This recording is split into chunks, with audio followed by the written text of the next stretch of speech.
Engaging citizens, a game changer for development? Does ICT work in the real world? With Ashraf Awadi, founder and president, iWatch Tunisia. Before we start, I just want to introduce myself. I'm Ashraf Awadi from Tunisia, and I'm the president, founder of iWatch, a youth-led organization, and we've been trying to use different techniques, especially technology, to introduce our work to a bigger community. And that's why I think the experience we had over years would make my speech a little bit relevant to the topic of this course. And before we start and delve more into technology, I would just want to give you a brief overview about Tunisia and what happened almost 4 years ago. 2011, Tunisia witnessed its own revolution, or the beginning of the Arab Spring. And then people said that this is Facebook, Twitter revolution, and there was a disagreement. Was it really something that technology made or not? For me, I think yes, technology contributed a lot to this revolution. And if we compare just what happened in 2008, the uprising of the South, and the way it was aborted by the regime and the way it succeeded later on in 2011, I would say the key word was technology. Back in 2008, what happened, the regime did censor YouTube, Flickr, Dailymotion, Twitter, and even Facebook, to the point that it didn't allow any coordination between people. 2011, it was totally different. Also, social media platforms, technology, geolocalization, geobombing, all these techniques were used and made the revolution happen. However, people should just bear in mind that technology is the medium. It's not the end in itself. It's just a way to coordinate efforts. And thus, as a group of civil society activists, iWatch tried to use technology into reaching out to bigger audiences. And since our creation, I think we're lucky to get introduced to technology, but also we were very creative in the way we wanted to use it. Now it's been more than 4 years and we have already almost 5 platforms running online. The first platform is called Bilkamsha, and it's a platform allowing people to report cases of corruption. A second platform was later on launched, and it's called Jum'a Meter, and this is a way to track the performance of Mahdi Jum'a, the Prime Minister in Tunisia.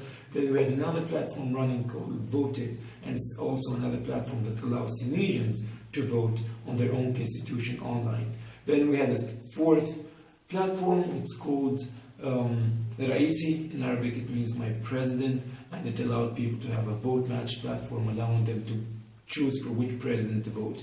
And then before all of that, we had another platform called e-observation, a platform that allowed us not only to recruit observers for the elections in Tunisia, but also to train them through an e-learning platform, the way just like the one you're attending now. So through our experience with technology, we managed to develop a certain strategy. But before that, why we did go for technology?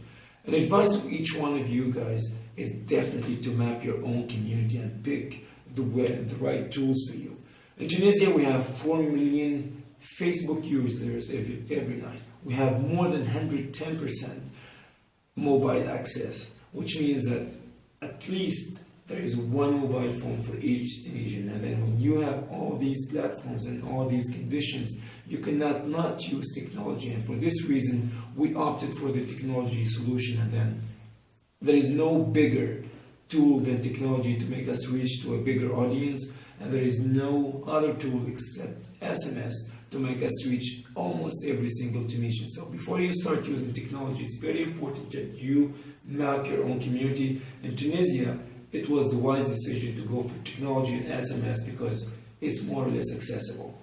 However, not necessarily it should be the same in your countries. So before taking for granted technology, always remember that it's 2 pieces of advice. First, technology is just the medium, not the end in itself. And today we've been seeing this likeism phenomenon soaring, unfortunately. And then people, they think that by sharing or liking or joining events on Facebook, they will make a change. It's not true. The regime and the dictatorship in Tunisia didn't topple because we shared on Facebook, because we coordinated on Facebook and we went down to the streets. And that's the point. Most people now confuse blogging and technology with the fact of not going to the streets or not going and do field work, and this is the first mistake. The second thing, some people, they go and force technology on their own communities, and sometimes it doesn't work. If your community is not equipped or it's not ready to use technology, then you cannot just do it. So it's very important that you make your own community and make technology both fit. If you're not ready for it, just wait to the moment you're ready for it. If technology is not maybe the best tool in your country, find the options. Most countries now, they have access to technology, not all of them. And that's very important that for international audience like the one watching this video now, to bear in mind that don't force it on your communities. Just make it a source of help to your own communities. And then when you start using technology, there are always different debates that start to shape up, and especially this big debate between the digital natives and the digital immigrants. My generation is a generation that witnessed the soaring and the boom of technology, and that's why we consider ourselves as the digital natives. So we don't have a problem using technology. It's not the case with what we call the digital immigrants, who are somehow they discovered real time technology and then they don't belong to that digital era.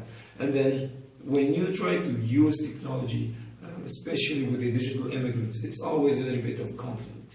When we started using technology to monitor the work of the government or to allow people to report corruptions, digital immigrants, they showed somehow a lot of resistance, maybe because they don't understand it, or maybe this is not something they're familiar with, or maybe they see technology as an extra burden. So this is something that you should always bear in mind, that there will be a lot of resistance.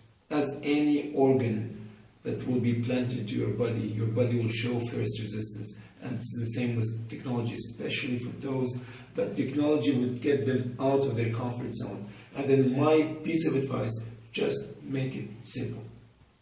If you just make it simple, if you make them understand it, if you make it reach out to your audience, to a wider audience, then that's a way to make people join your efforts, but also to make those that the technology is targeting understand it, but also be part of the process. Not everyone is part of the process when it comes to technology, and that's why one of the most important themes that everyone should remember is inclusiveness. When we talk about inclusiveness, people, they always forget to include everyone. Maybe because you're a digital native. When you're a digital native, maybe you take for granted that everyone is familiar with the use of technology. Not necessarily. So make sure that your process, the tools you use, are inclusive. The second thing, when it comes to technology, it's almost there are a community of geeks and there are the community of social activists. Sometimes they identify, not necessarily they do all the time. So make sure when you use technology, especially if you don't have the geek background, to have ownership of the process.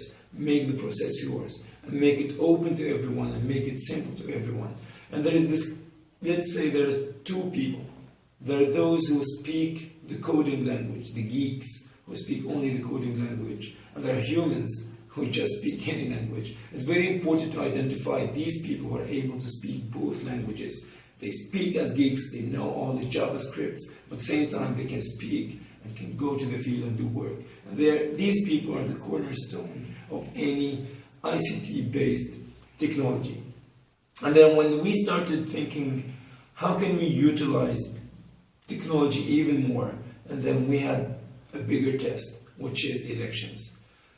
My organization is considered as one of the youth-led organizations in Tunisia, but it's not maybe the biggest. It's not maybe the one with a lot of resources. So us choosing to go and use technology wasn't maybe an option. It was something that means and financial means somehow imposed on us. So if you have financial problems, definitely technology is your key. However, when it comes to technology, you should be ready. And what I mean by being ready is technology allows no room for improvisation. You don't have the right to improvise when it comes to elections. And here, let me share with you guys a story, a sad story maybe, of our work on elections. Failure of course, happens when you're not ready. And that was the case for my organization, iWatch, during the elections.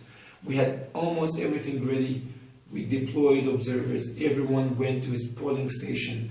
However, the moment they started the reporting, because they report using SMS, the whole system collapsed.